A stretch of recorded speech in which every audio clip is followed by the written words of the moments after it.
What was the main thing that you learned about the country that you were in that surprised you the most, that you didn't know before, and you kind of, it was like a light bulb going off? Kind of go, oh, that's what this is about. Or even a theme, like poverty, democracy, freedom of expression, newspapers, any of those kinds of things.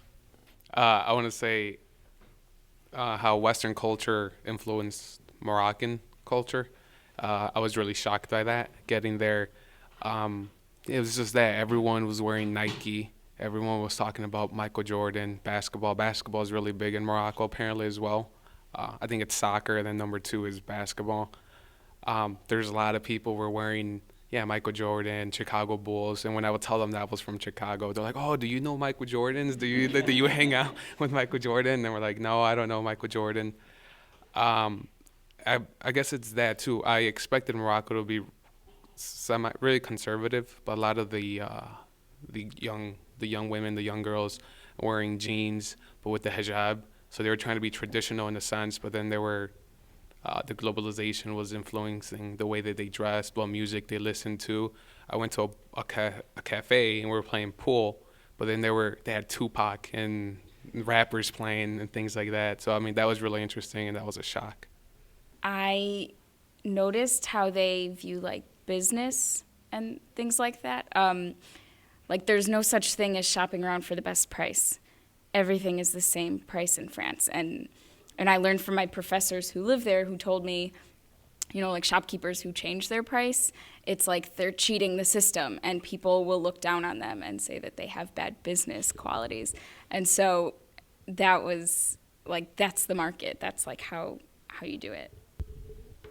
I would say specifically being in Bilbao was an especially interesting experience because if you don't know, Bilbao is located in the Basque Country region of Spain. So a large part of the population wants to be separate from Spain.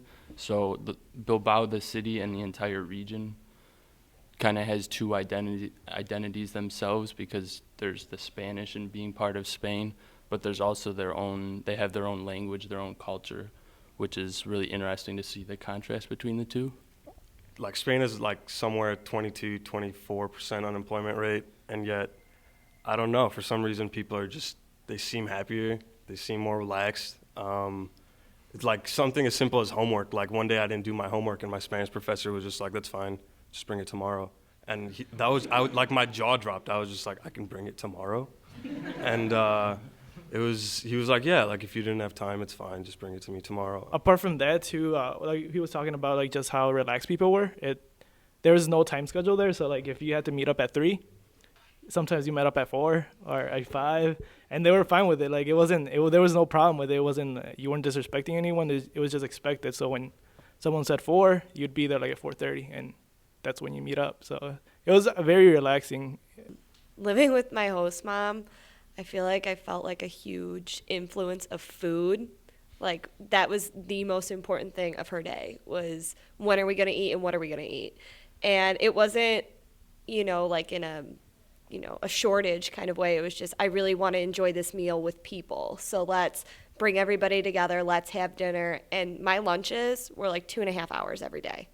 And it was awesome because you take your time and you just talk. And, a lot of our professors and my host family, and even I notice when you go out to eat, it's expected you stay there for like a half hour after just to talk.